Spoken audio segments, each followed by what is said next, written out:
So welcome everyone to Transatlantic Poetry on Air. My name is Robert Peake, creator of the series, and tonight we have a very special broadcast for you, hosted by the Poetry Mail and Linda Ashok, who joins us now from Hyderabad in India. Linda?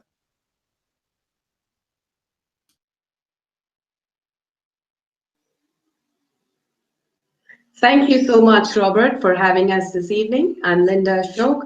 I'm the founder-president of RædLeaf Foundation for Poetry and Allied Arts that promotes poetry and art here in India and abroad.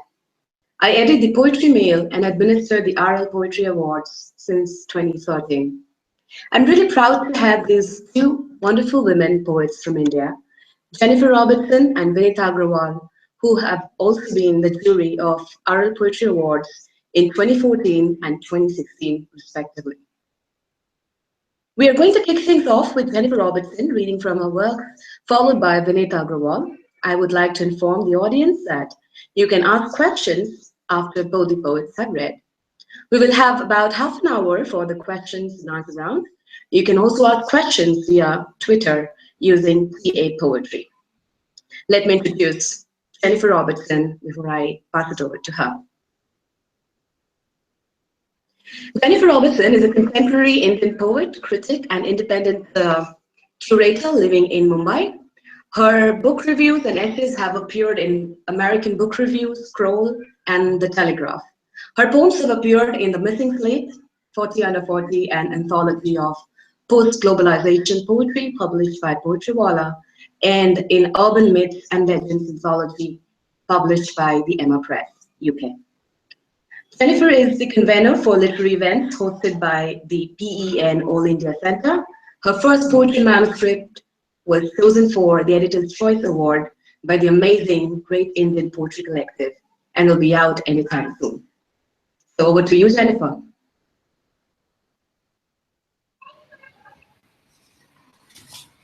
Thank you, Linda. Thank you, Robert. I'm extremely delighted to be here and read from my works. The purpose of art is to force us to notice.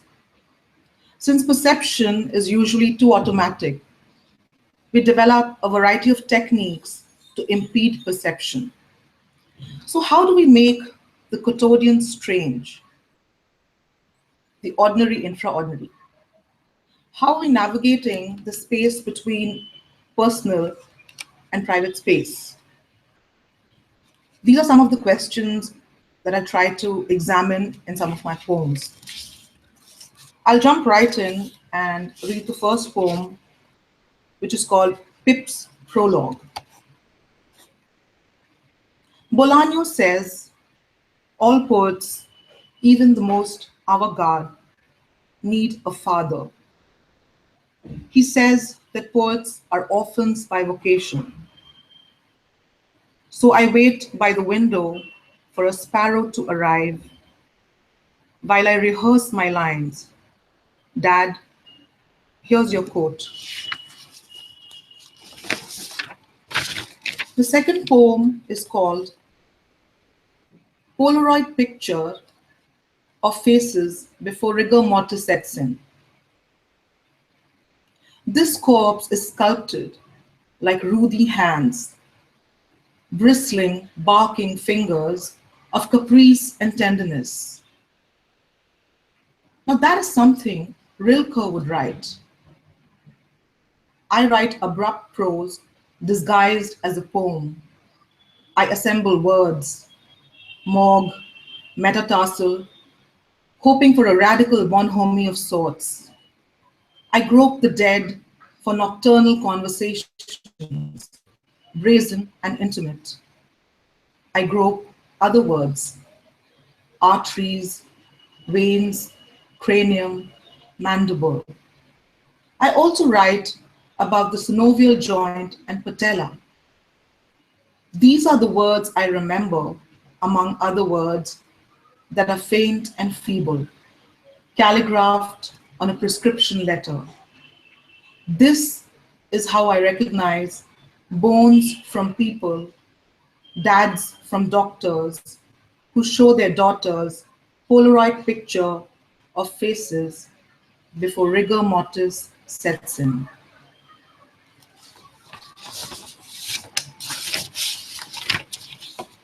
The third poem is an interesting experimentation of sorts, where I have juxtaposed Wikipedia lines and a personal memoir of sorts.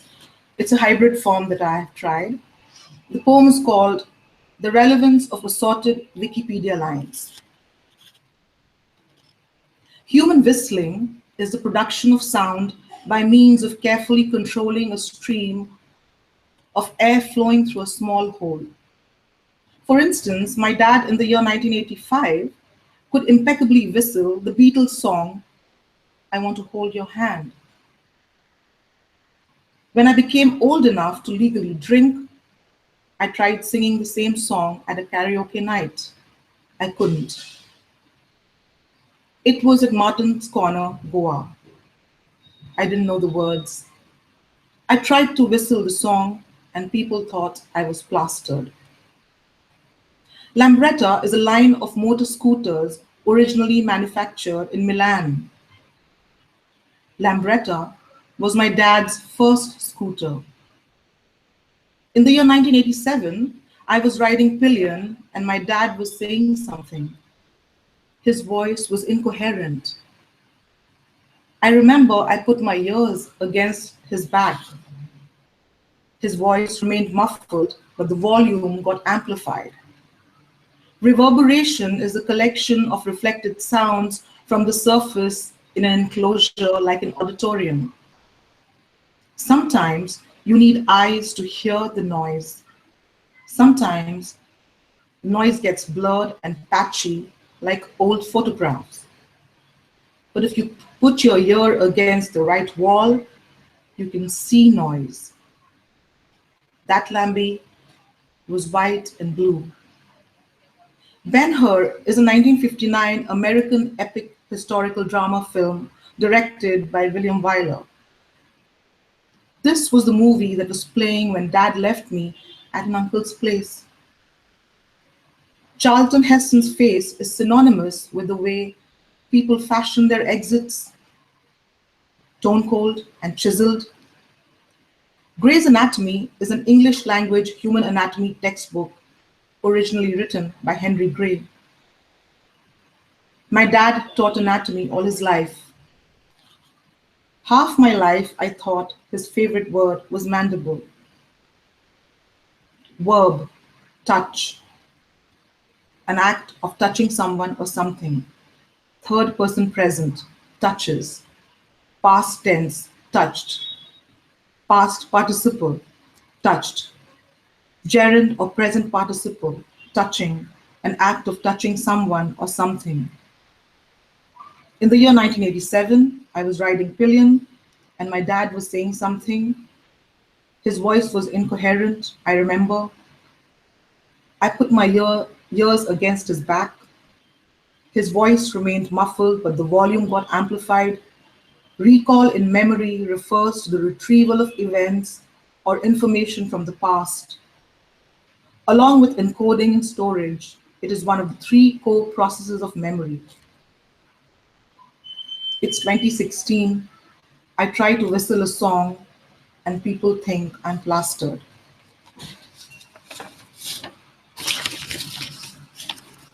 The next poem is called Blue.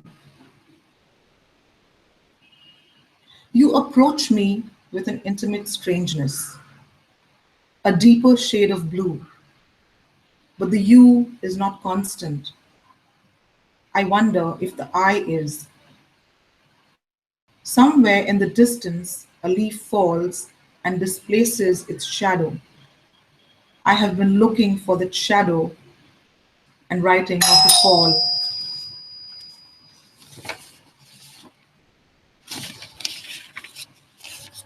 The next poem is titled, Shrill Shirts Will Always Balloon. They say that he walks like a monologue, pauses like the word saudade. He rarely makes a turn, yet becomes an acute angle. Landscapes and shadows return, to a partially foaming home. Corners start talking. A yellow girl waves back, becomes solid and available to touch. Now, if a knee doesn't bend, doesn't blur, the world will still turn bouquet. Otters will remain otters. Doors will remain doors. The keys won't fit.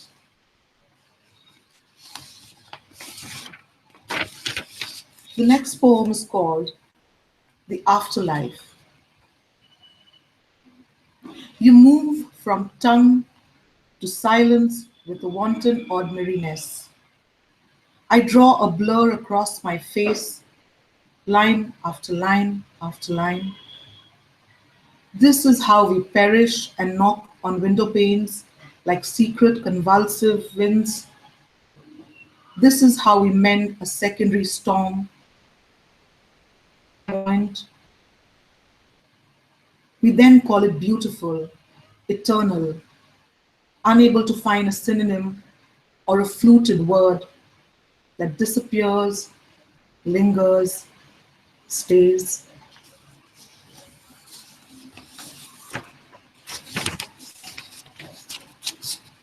The next poem is called All Maps Are Tactile. Stillness bothers me.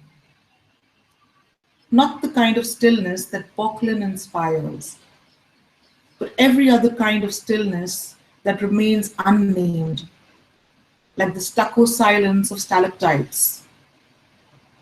Other memories come to mind, reading Calvino's Invisible Cities, touching sentences as if they were monuments, and running braille fingers over its alcove placement of words. Iris, Forsythia, jonquil, words rising and falling in high tide, like Bias, a manic river. You're sitting in a stationary train. The train next to you is pulling out of the station. You are where you were. All motion is induced. Your stillness bothers me.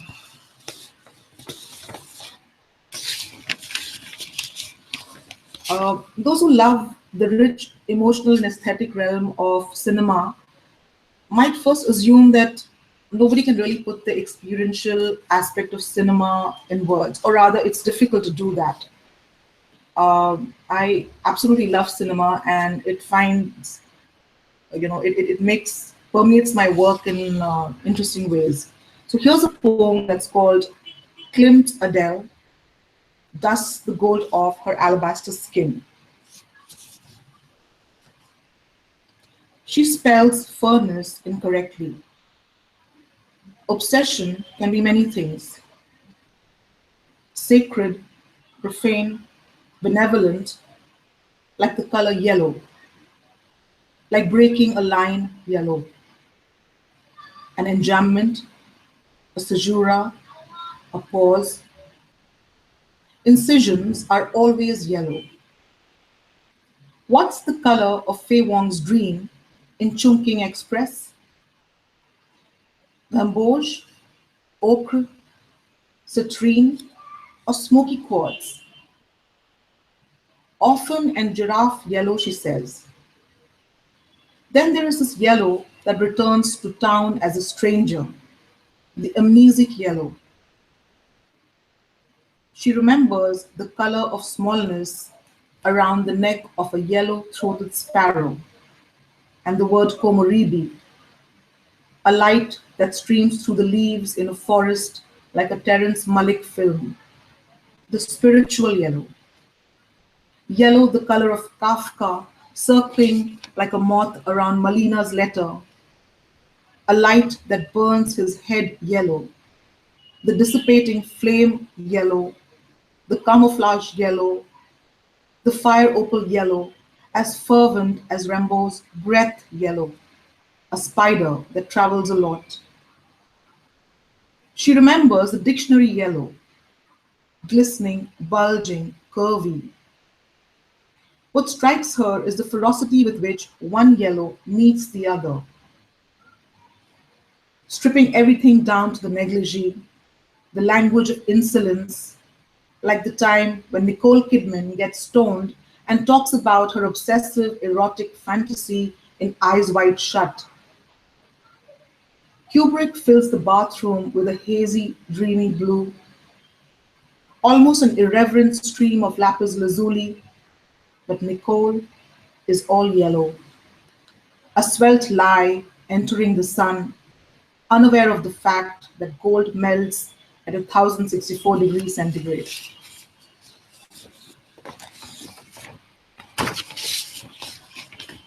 I'd like to close with this poem.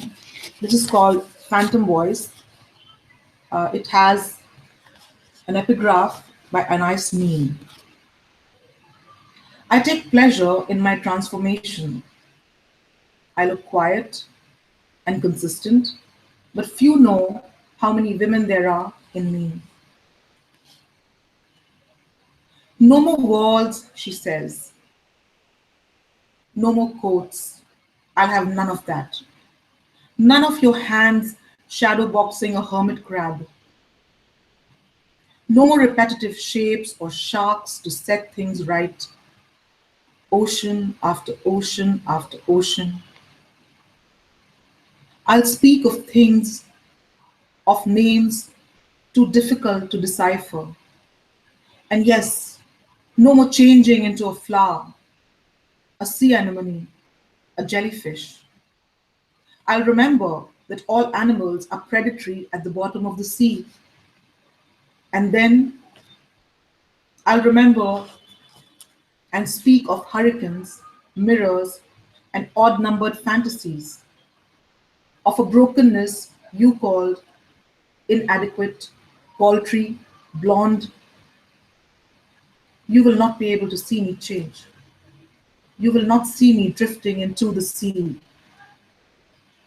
There will be nothing aquatic about this shipwreck. You will not know the color blue. When I put stones in my pocket, you'll still be looking at a mermaid and saying, look how close she is to the ship. Thank you.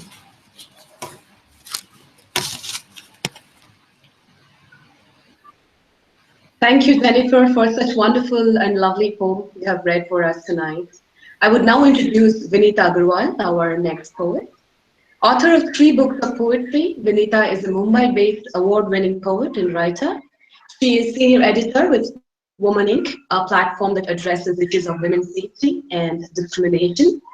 Recipient of the Gayatri Gamarsh Memorial Award for Literary Excellence, USA 2015, Vinita's poems have appeared in international journals like in Asian Star, Peer Reviewed Journal, Mascara Literary Review, Cyclamen and Swords, Blue Fist Review, and others. She was nominated for the Best of the Net Awards in 2011. She has given readings locally in Mumbai and internationally at SARC events. Over to you, Vinita.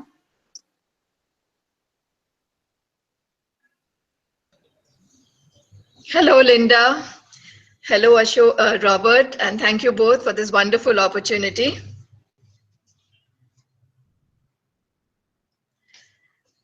If art is to nourish the roots of our culture, society must set the artist free to follow his vision wherever it takes him.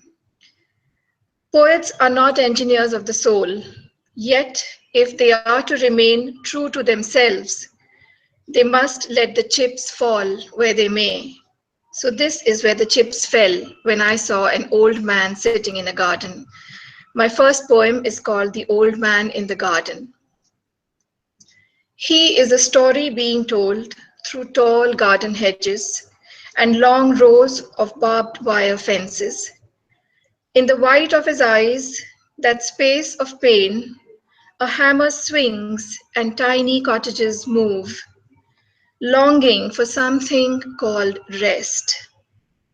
His diary buries his truths in its own fog, spiral bound by wires of yearning. Old age is like that. It has much to say, but chooses silence. Something new takes place of the old.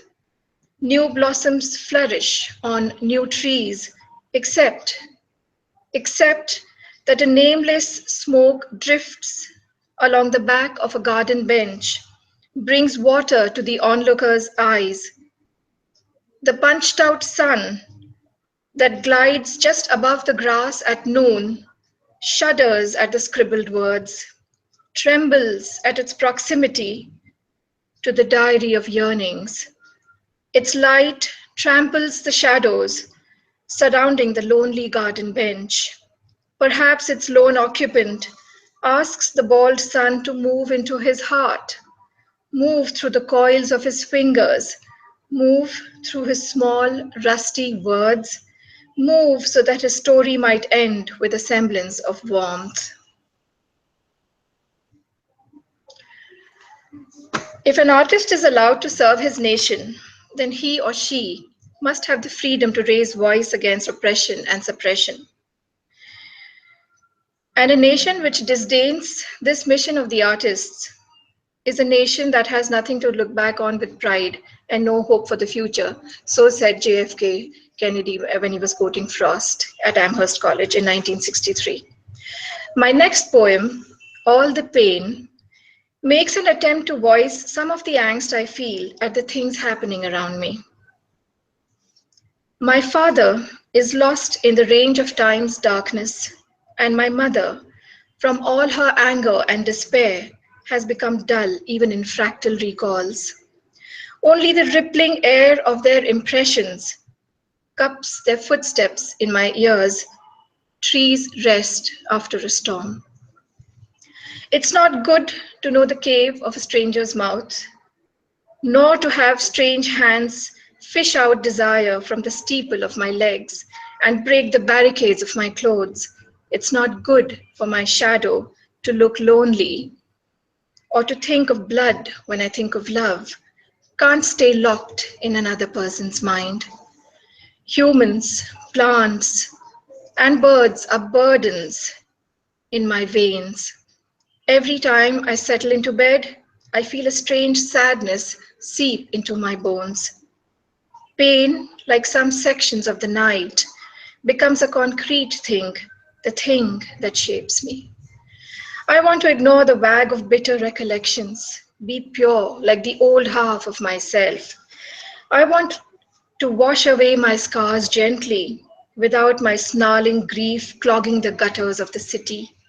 I want my doors to rise from all the sweet apologies adrift in the world. Invent a dateless calendar for me. All I want is an eraser for pain, a rectangular piece of pristine white to rub out the nettle-like scribbles beneath closed eyelids, something soft to counter the hardness of memory's shards.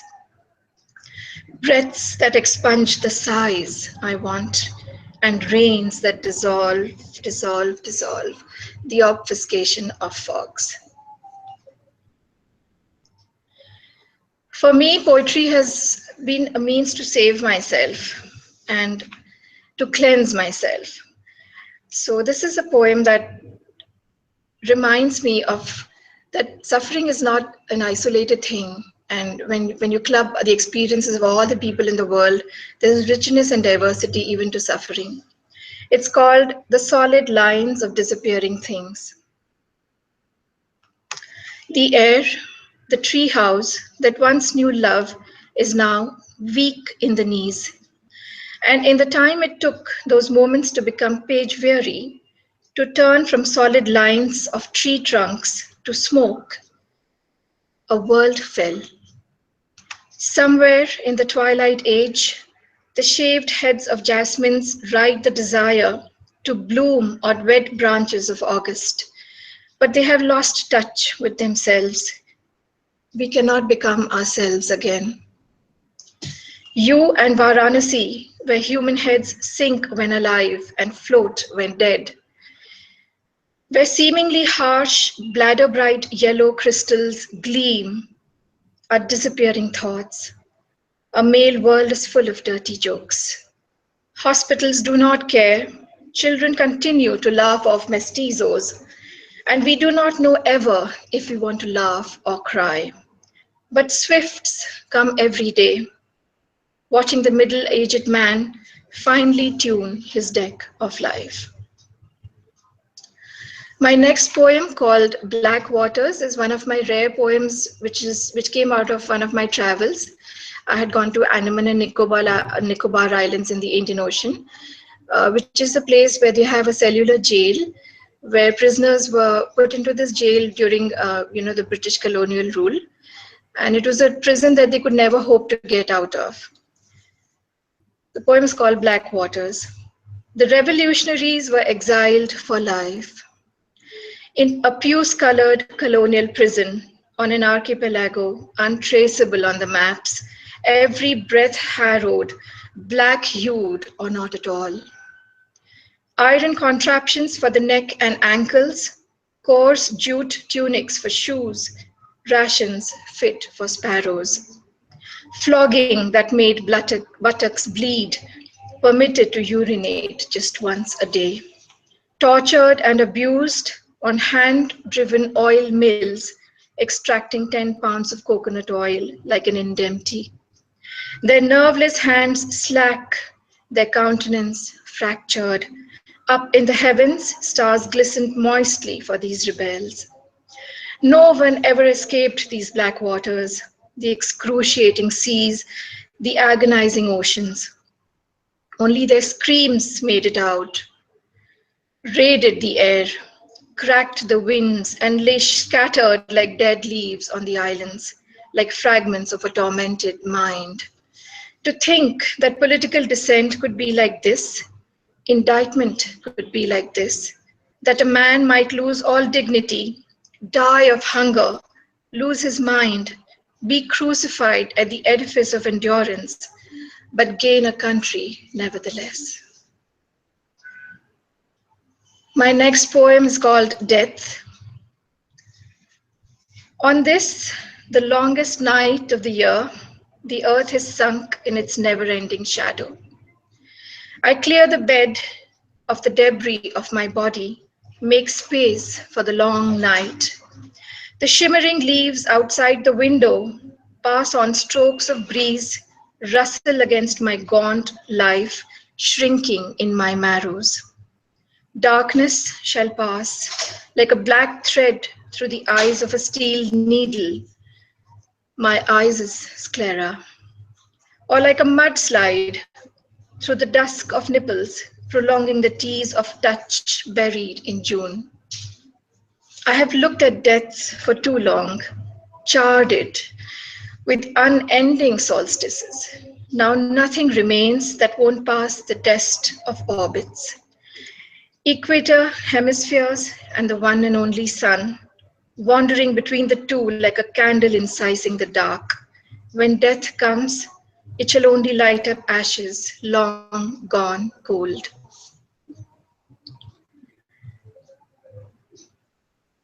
My last poem here is a tribute to Jayant Mahapatra, an iconic poet of India who writes in English. I think many of you might be familiar with his work. He's now 88, but still writing. So this poem is called Every Memory. I often tend to get into the roots of the other person. So this poem is in first person. I'm writing in his voice, in Jayant Mahapatra's voice.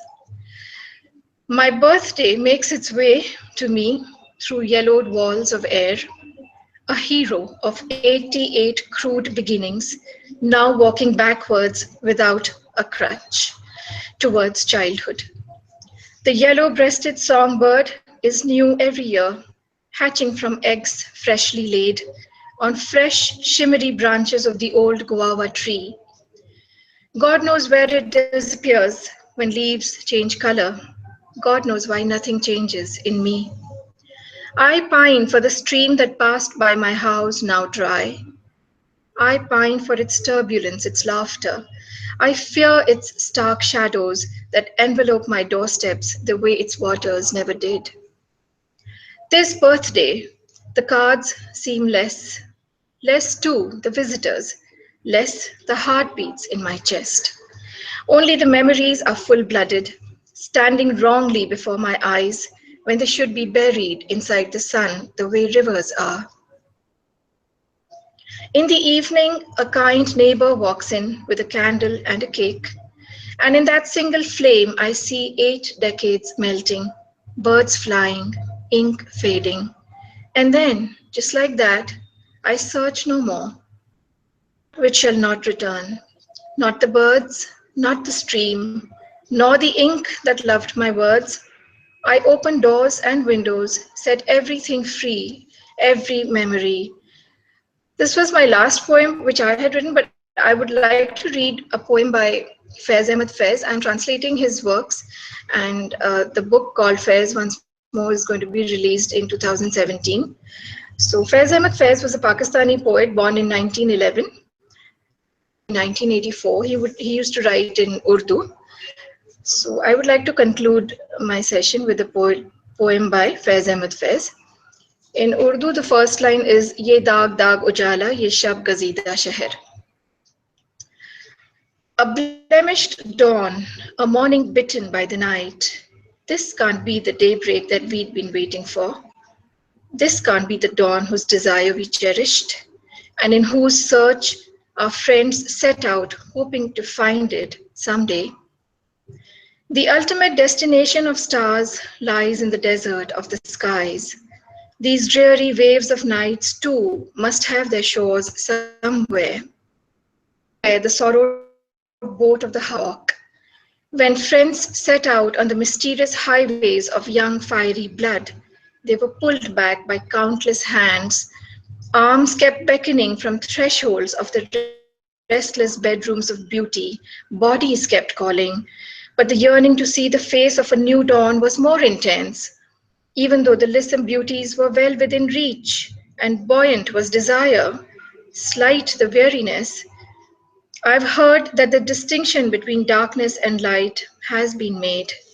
I've heard that destinations have been united with footsteps, that delightful nights of unions have been sanctioned for slaughter and torment of separation rendered unlawful. The passions of the mind, the excitement of glances, the fire of hearts have no impact on being the solutions of separation for anyone anymore. From where did the morning breeze blow? Where did it go? The lamps lining the path do not know as yet. The heaviness of the night has not lessened by any means. The moment that will liberate the eyes and the heart is not here yet. Keep walking. The destination is not in sight yet. Thank you very much. Thank you once again, Linda and Robert.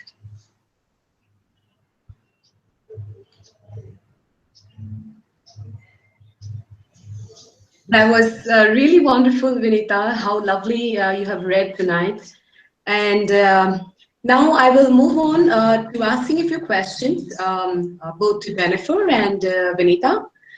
So to start with, Jennifer, we have a question here that says, organizations like VIDA, this VIDA, they are working on, issues such as how women voices are often suppressed. So as a poet in India, as a woman poet in India, what is your feeling? How do you resonate with this? Thank you, Linda. I think it's a very important and a crucial question. I think it's an absolutely exciting time to be a woman poet in India right now. I think there is almost a tectonic sort of shift that's happening in the entire poetic climate. There are so many little small presses that are coming up and organizations that are getting together and creating a collegial environment for women to come out and read and publish poetry. I'd like to especially mention a few such initiatives. One, of course, starting with RædLeaf, that you've set up this award and give an opportunity to equal opportunity to young emerging voices. So that's a first.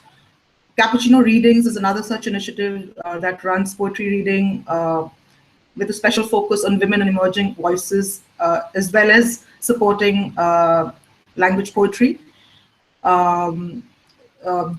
Great Indian Poetry Collective is another such small press that promotes great new voices. So I think it's an exciting time to be writing in India. What the climate... What do you feel as a woman poet? Like, do you feel there are challenges? Of course, like Indian English poetry has come a long way, but what is that, you feel it still exists as a challenge, that we face as a challenge, So, do you think there... I didn't hear the last bit. Could you repeat the question? I didn't hear the last bit. Are you talking about challenges? Yeah, so as a woman, are you personally facing any challenges, like in this poetry scenario? I'm personally not facing any challenge in terms of writing and expressing, my thoughts. I think there's a sense of acceptance. I think there are enough opportunities for us to really voice our opinion, and I think there's a great momentum where a lot of women poets have come together and are supporting each other. So I personally, as a poet, feel supported. That's great. Yeah. Vinita, what is your thought on this? Vinita, can you hear me? Yeah, this is a subject very close to my heart. And honestly speaking, there are a lot more women poets today than at any other point in our history. And I think that the thing to really look at and to notice is that women are really writing about issues that they actually face, suffer, and have to deal with in day-to-day life. And they're being very outspoken in their writing. So apart from the infrastructure that supports, whether it supports them or doesn't support them, I think the important thing is to note that they're really opening up globally to various subjects that are very, very important for them to lend their voice to write about. And they're writing very forcefully and powerfully about everyday issues that they're confronted with, like violence, discrimination, the girl-child issue, even rape. And I think that's very heartening, because it's like a fraternity of women, maybe within India and globally, who are kind of raising their voice and making themselves heard and don't want to be ignored anymore as it's happened in the past. Right. That's what I... Yeah. So I'll go back to Jennifer. So Jennifer, it goes back to you as the poet, as a person. How did you arrive at being a poet? Do you remember your earliest strikes with poetry? I think I arrived at poetry rather peculiarly, in a peculiar manner. I was writing on and off as a child, but it was something that as a practice, I think I started practicing it pretty late. I think almost in the year 2007 and 2008. I was a banker for 15 years. So it was only after I quit that I actively started pursuing writing, and it was very sporadic and really unplanned. But my initial tryst with poetry probably would go back to, I think, probably the year 1985 or 86, I think. Initially, I've stayed almost 3/4 of my life. I mean, my childhood is in a boarding school, and so we used to watch. We were made to watch Anne of Green Gables. So she's one really feminist, feisty woman who loved poetry for the sheer joy of it, and the carrot-haired girl with her sense of adventure and love for poetry is something that really appealed to me as a little girl. I remember writing about her and about certain themes in a journal, but then I sort of took a didn't take an active break, but I can't say poetry abandoned me. Probably Right. it was supposed to come back to me at a different time, and yes, so it happened. It happened much later after I quit working and started focusing and reading and explore. Yeah, it's very Exploring much something that how you come back to poetry after a long time, and how poetry has received you so well. We can see a lot of it through the publications, the recent publications happening, and the book that is coming out. So why don't you tell us something about your book that's coming out, the content there, the poems that you have selected? I'm both excited and nervous about the book. My first book is coming out so late. I've turned 40, so I'm hoping I'll be in August company, like I know people like Wallace Stevens and other people who probably Well, like publish. Lisa was mentioning now, Granta Mahapatra, like he started writing at 40, Also, like also, it's amazing. yes. And this is the So I, poet laureate of India. So this is yes, amazing. indeed. So yes, this book I was very fortunately shortlisted, and then I won the Editor's Choice Award for the Great Indian Poetry Collective. And honestly, I think my entire approach to poetry has been very autodidactic. I'm not so much of a lyric poet. I prefer the prose poem format. I like working with interpolation, hybridity. I like juxtaposing various items. I favor the montage method, so it's slightly experimental. And I'm really fortunate that the editors and the judges saw something of value in the manuscript. So yeah, the book broadly can be divided in three sections. One talks about one lot subverts the authorial eye, and it's not directly confessional in the confession, in the truest sense of confessional poetry. Then there is a huge bunch of poems that is inspired by cinema and visual arts, and with a lot of emphasis on language. I've tried to, if I may say, try to use language, as a center for exploring complexity and dichotomies. Yeah. So. Thank you very much, Jennifer. Now I will have a question. I have a question for Vinita. Vinita, can you hear me? Yes, Linda, I can. Yes. Yes. So Vinita, your poems, they do have a different kind of effect on the listeners.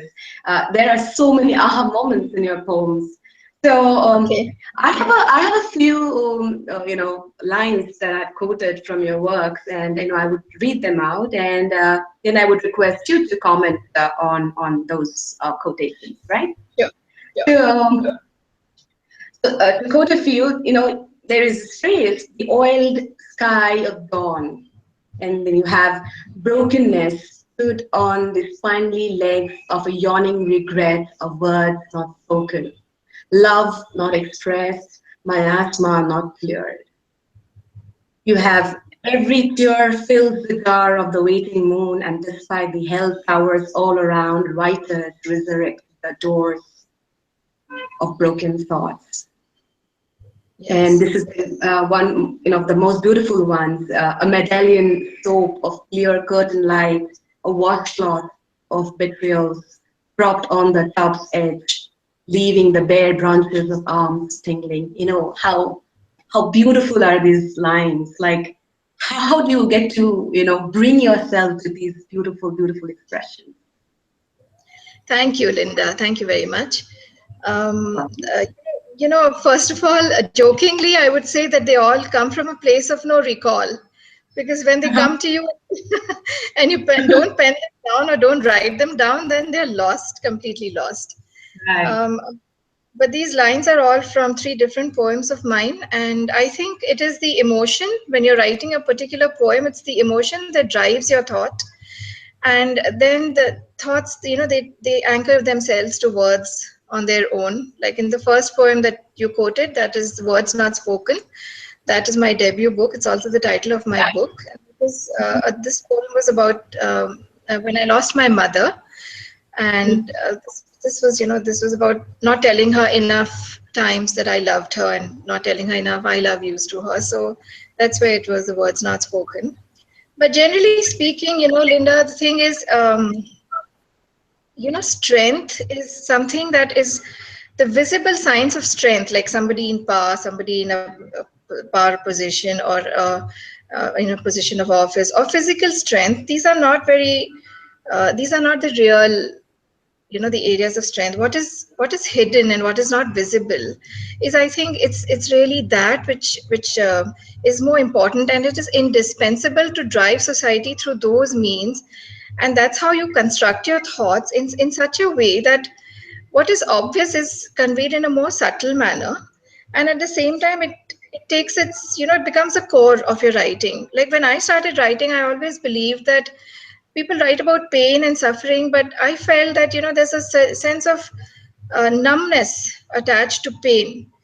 And whenever you experience it, you try and you veer more towards the numbness and that stillness than the acuteness.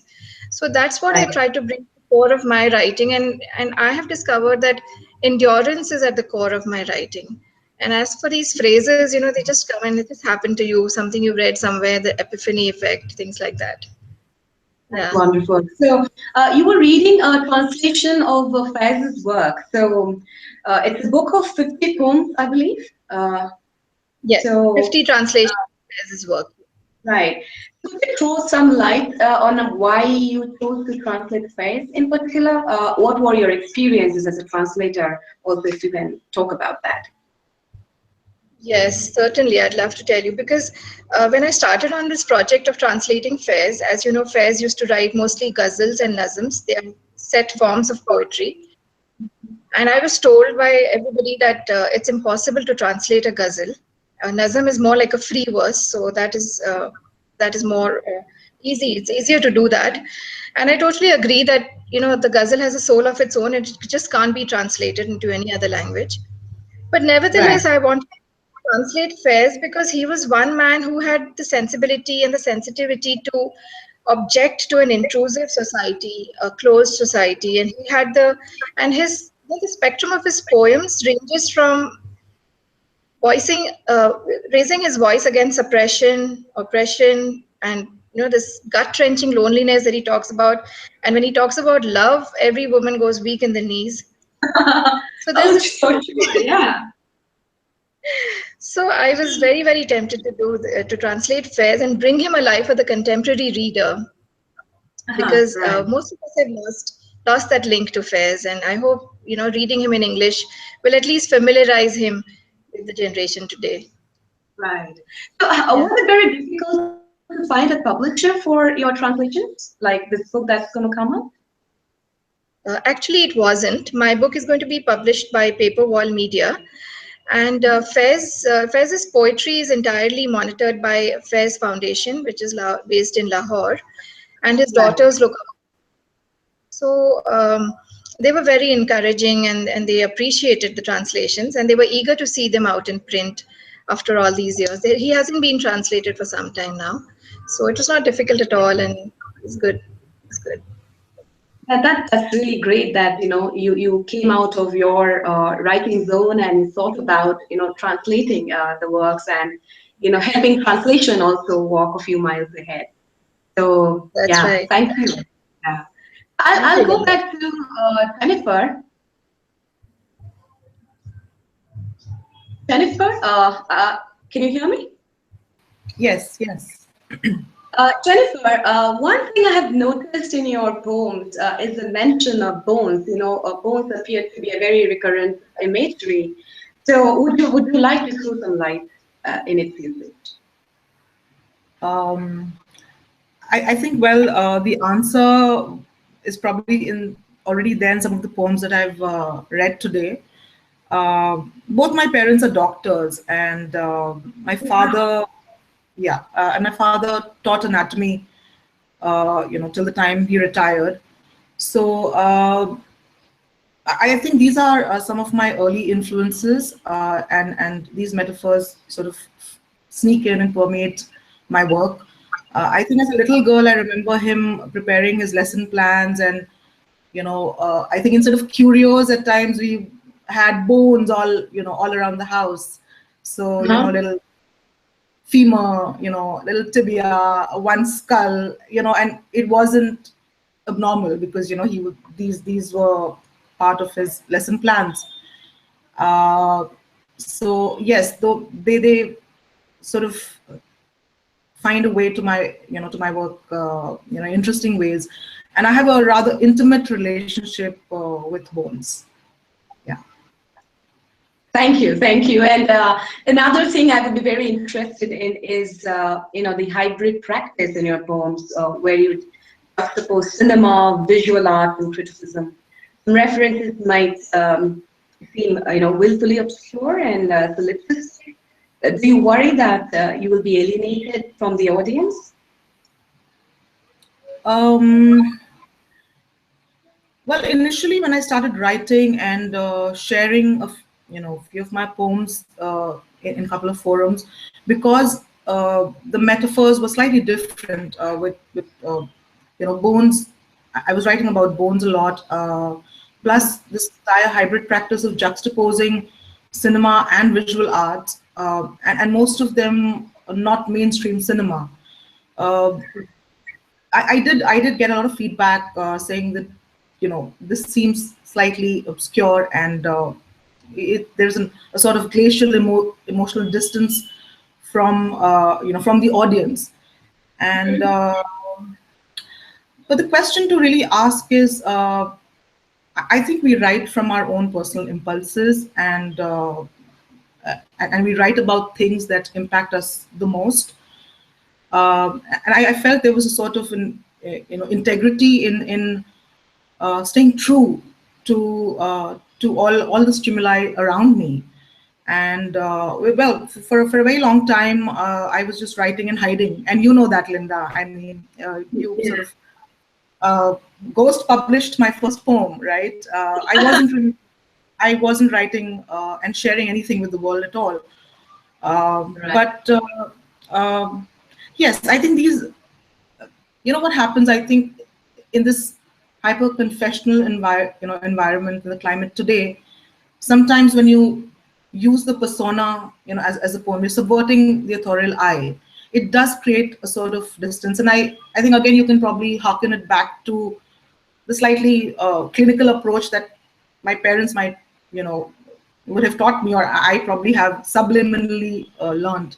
So there is, one can express emotions by making language, the center of your poem instead of self. And that's what I was trying to do, and using, sort of exploring the polyvocalic impulse that I have, and just stubbornly staying true to that impulse. That's all. Yeah, I remember, that late poem of yours, how it happened all of a sudden. And there's lines, this lake is the ghost of other lakes that were killed in the womb. While you were talking about lakes, which was very accurate in the poem, but there was a stronger undercurrent, and it was talking about how, children in India were initially killed. I mean, and great to our advancement that we have come a long way from there. But these social issues, how beautifully you have addressed it. So how frequently do you think that you veer towards addressing social issues in your poems? Just could you repeat the last bit? I missed the last sentence. Okay, so I was asking, like, how frequently do you think you veer towards addressing social issues in your poems? I still couldn't hear you. I'm sorry, Linda. The last bit. No problem. I would explain. So I was referring to this lake poem of yours, where I quoted the lines, "This lake is the ghost of other lakes that were killed in the womb." Right. So I was referring to, child infanticide, and there you have addressed a social concern. My question was, how frequently do you veer toward addressing social issues in your poem? I think that the lake poem is a piece of automatic writing, and you and I were workshopping, if you recall. I mean, that's how the poem came about. So obviously, it's laced with issues that were topical at the time, and especially issues related to women, and generally what was happening in our country at the time. I don't think I have a very political tone to most of my poetry. Most of it, I would still say, comes from a very personal space.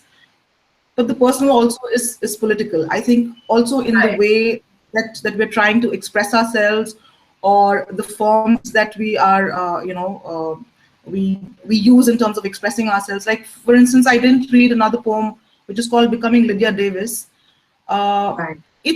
It's about domestic violence, and the Wikipedia poem is about sexual abuse.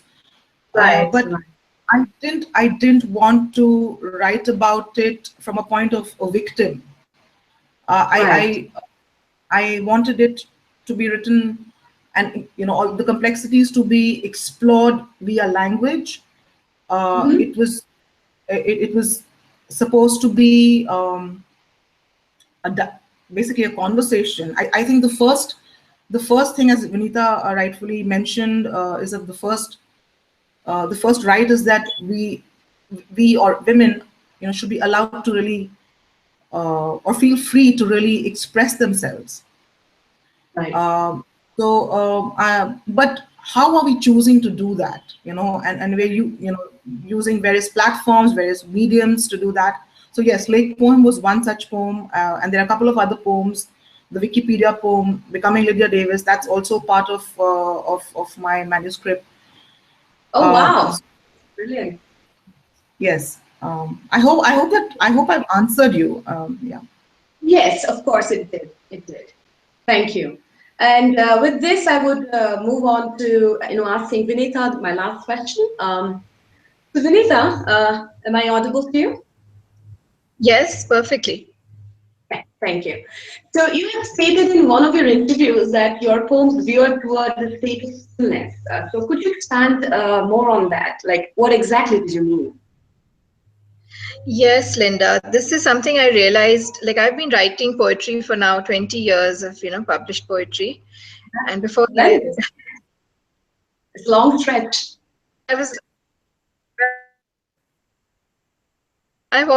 But I never came out with it. I was a closet poet, and then I think in 1997, I think I started poetry a little before that. So that's when I realized that all the suffering and the things that we go through in life are they're just the surface things. Basically what we're trying to come to is a sense of balance, trying to be centered and grounded. And poetry is that catharsis. You try to get that into your work, which will act like a cathartic cleansing thing to you, and establish a sense of perspective on what you underwent. And I'm definitely talking about personal poetry, confessional poetry here. But in my opinion, most people begin writing poetry in that genre. So definitely, it's thing is that when you're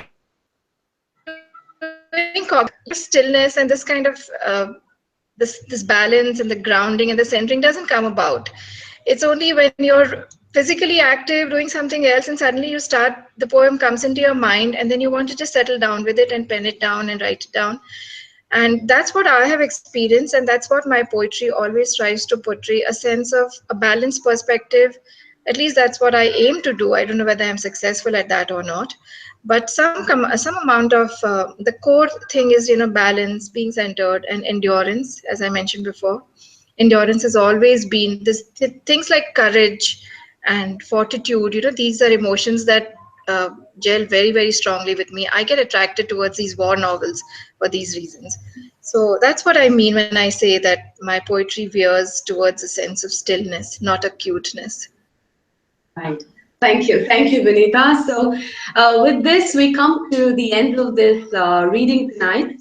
It was wonderful conversation with both of you. To the audiences, thank you for being a part of this evening with us. For more about RædLeaf Foundation for Poetry and Allied Arts, you can check us out at thepoetrymail.com or follow us at RL Poetry India. Over to you, Robert, and thanks to you for connecting the world poet by poet. Thank you. It's really such a pleasure. Such wonderful poems and a rich, interesting conversation, and lots of interesting tweets out there as well about it.